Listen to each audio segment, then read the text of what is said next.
Selamat, halo Miss Judin.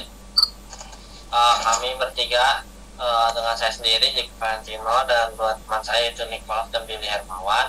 Kali ini kita akan membahas literasi transportasi bagi masyarakat, edukasi untuk menggunakan yang lebih baik. Apa itu literasi transportasi? Literasi adalah kemampuan individu untuk memahami, nilai dan mendapat pengetahuan tentang sistem transportasi secara efektif, terutama aturan keselamatan, teknologi, dampak lingkungan, dan etika penggunaan. Itu cukup pemahaman tidak hanya sebagai pengemudi tetapi juga sebagai penumpang ataupun penjalan kaki atau pengguna transportasi umum dan lainnya.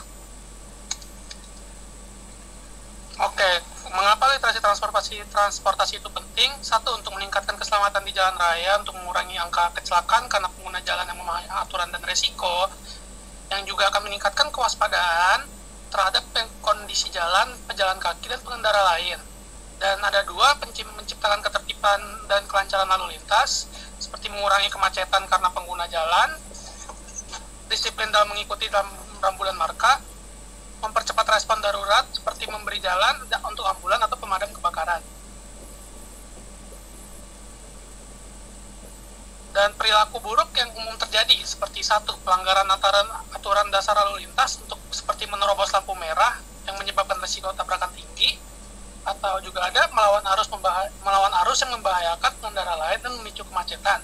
Dan juga ada dua, parkir sembarangan seperti parkir di trotoar membuat pejalan kaki turun ke jalan dan beresiko tertabrak, dan juga ada parkir di bahu jalan atau tikungan yang menyempitkan jalur dan memicu kemacetan.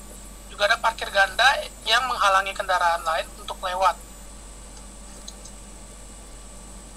Oke, selanjutnya ada peran masyarakat dan pemerintah dalam literasi transportasi. Nah, kalau peran pemerintah itu ada 4. Jadi yang pertama itu ada kebijakan dan regulasi. Terus yang kedua itu ada infrastruktur transportasi. Yang ketiga itu edukasi dan sosialisasi.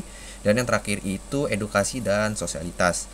Nah, kalau untuk masyarakatnya sendiri juga ada 4. Yang pertama itu ada kepatuhan terhadap aturan. Terus yang kedua itu kesadaran akan lingkungan. Yang ketiga itu partisipasi dalam edukasi dan sikap sopan dan tenggang rasa.